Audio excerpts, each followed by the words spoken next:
जय श्रीमन नारायण, जय श्रीमन नारायण। राधे राधे, जय श्री कृष्णा।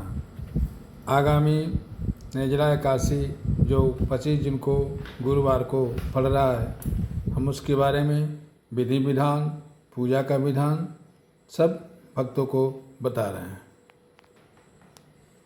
व्रत प्रारंभ करने से पूर्व दिन शुद्ध भोजन करना चाहिए। तत्पश्चात व्रत के दिन नदी या घर के जल में स्नान करके विधि विधान से नित्य नैमित्तिक कर्मों को संपादित करते हुए श्री लक्ष्मी नारायण भगवान का विशेष पूजन करना चाहिए।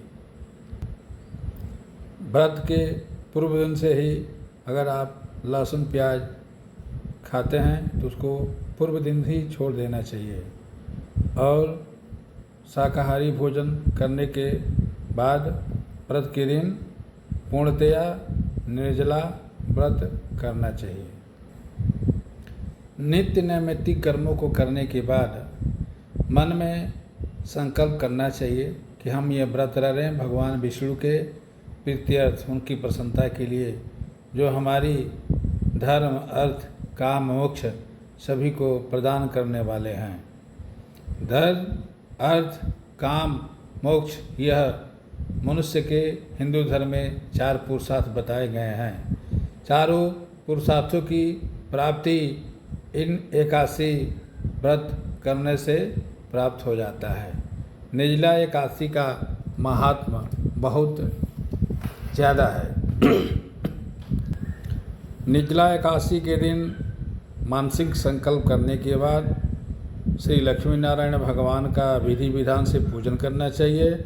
तत्पश्चात दिन भर मंत्रों का जप करना चाहिए। जो अपना मंत्र जिनको याद है उस मंत्रों का जप करना चाहिए। रात्रि पर्यंत भगवान के नाम का संकीर्तन करना चाहिए।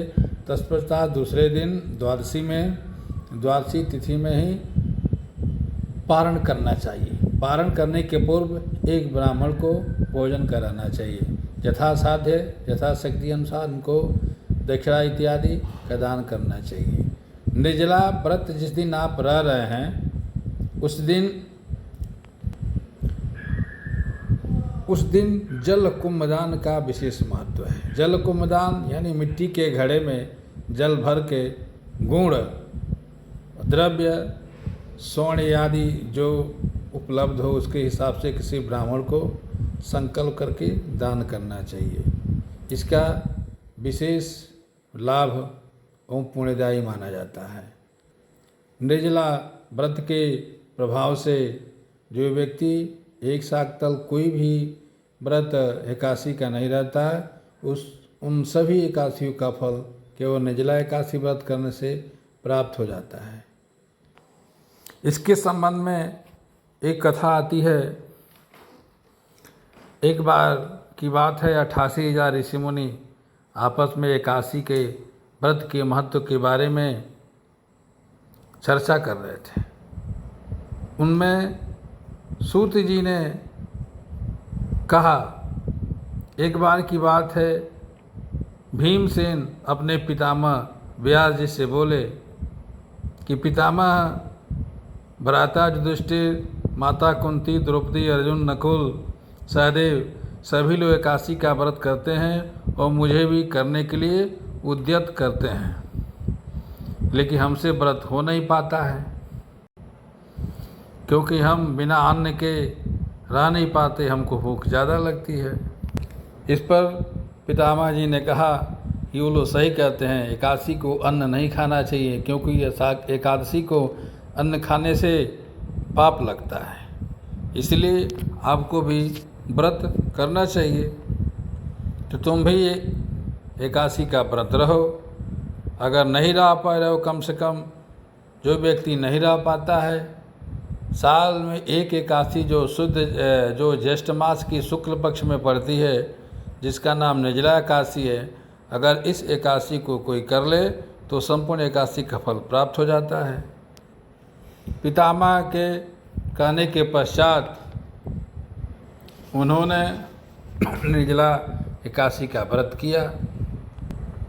बड़े बड़े ऋषि मुनि शास्त्रों में बताए हैं। इन शास्त्र में जो बताया गया है उसके अनुसार अगर मनुष्य आचरण करता है तो कलयुग में भी उसको भगवत धाम की प्राप्ति होती है, उसको स्वर्ग की प्राप्ति होती है।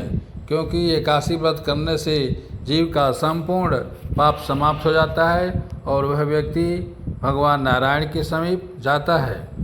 इस प्रकार व्यास जी कह रहे हैं, भीमसेन, कृष्ण और मिथुन संक्रांति के मध्य ज्येष्ठ मास के शुक्ल पक्ष की एकादशी वही निर्जला एकादशी होता है। इस दिन व्रत, स्नान, आचमन करके मनुष्य पुण्य का भागी बनता है। निर्जला एकादशी में भी अगर आप आचमन करते हैं तो उससे आपका व्रत भंग नहीं होता है, क्योंकि आचमन नित्य नैमित्तिक कर्म का प्रधान अंग है। उसके बिना कोई व्रत रह ही नहीं सकता है, क्योंकि मन, वाणी, शरीर, कर्म से आत्मिक शुद्धि इन आचमनों के द्वारा होती है। ओम केशवाय नमः, ओम नारायणाय नमः, ओम माधवाय नमः, इन 3 मंत्रों को पढ़कर 3 बार आचमन किया जाता है। कोई भी पूजा पाठ करने के पहले ये 3 बार आचमन करना चाहिए। मनुष्य जीवन में एक बार भी अगर निर्जला व्रत कर लेता है तो उसको यमराज के दूत स्पर्श नहीं करते हैं, उसको लक्ष्मी नारायण के ही दूत स्पर्श कर सकते हैं और अंत में वह व्यक्ति भगवान नारायण के समीप ही जाता है। इसलिए जीवन में कम से कम एक बार तो अवश्य व्रत करना ही चाहिए। व्रत के प्रभाव से मनुष्य का समस्त पाप समाप्त हो जाता है। इस व्रत के प्रभाव से मनुष्य के जो महापातक होते हैं वह भी समाप्त हो जाते हैं। महापातक जैसे गुरु पत्नी गमन दोष, ब्रह्म हत्या दोष और स्वर्ण चोरी दोष, ये महापातक होता है।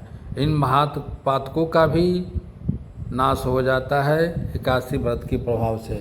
इसलिए निर्जला एकादशी का व्रत अवश्य ही रहे और एकादशी के उपरांत दूसरे दिन प्रातःकाल नित्य नैमित्तिक कर्म करके ब्राह्मण भोजन कराकर स्वयं पारण करे और भगवान के चरणों में बार बार निवेदन प्रणाम करे, जिससे जीव का कल्याण हो जाता है। इस प्रकार निर्जला एकादशी के व्रत की विधि, पूजा विधि, पारण की विधि हमने बताया। भक्तों को सुनकर मन में आह्लादित होगा। भगवान की कथा, चरित्र, विधि विधान सुनने से भी मनुष्य का सभी पाप समाप्त होता है। इस प्रकार जीव स्वर्ग का अधिकारी होता है, भगवान के समीप जाता है। कहने का तात्पर्य है कि मनुष्य जीवन मिला है बहुत पुण्य करने से, और पुण्य करने से जीवन मिला है, इस जीवन में भी पुनः पुण्य करते रहना चाहिए। उन सभी व्रतों में सर्वश्रेष्ठ व्रत जो होता है एकादशी व्रत होता है, और एकादशियों में सर्वश्रेष्ठ व्रत निर्जला एकादशी है। इसलिए अवश्य ही इस व्रत को करें। अवश्यमेव भोक्तव्यम कृतम कर्म शुभाशुभम। जीव संसार में जब आता है तो अपने अपने कर्मों का भोग उसको अवश्य ही भोगना पड़ता है। इसलिए जीव को अच्छे अच्छे कर्म, उत्तम कर्म करना चाहिए, जिससे इहलोक में सुख भोग कर अंत में भगवान के चरणों में सानिध्य मिले। जय श्रीमन नारायण।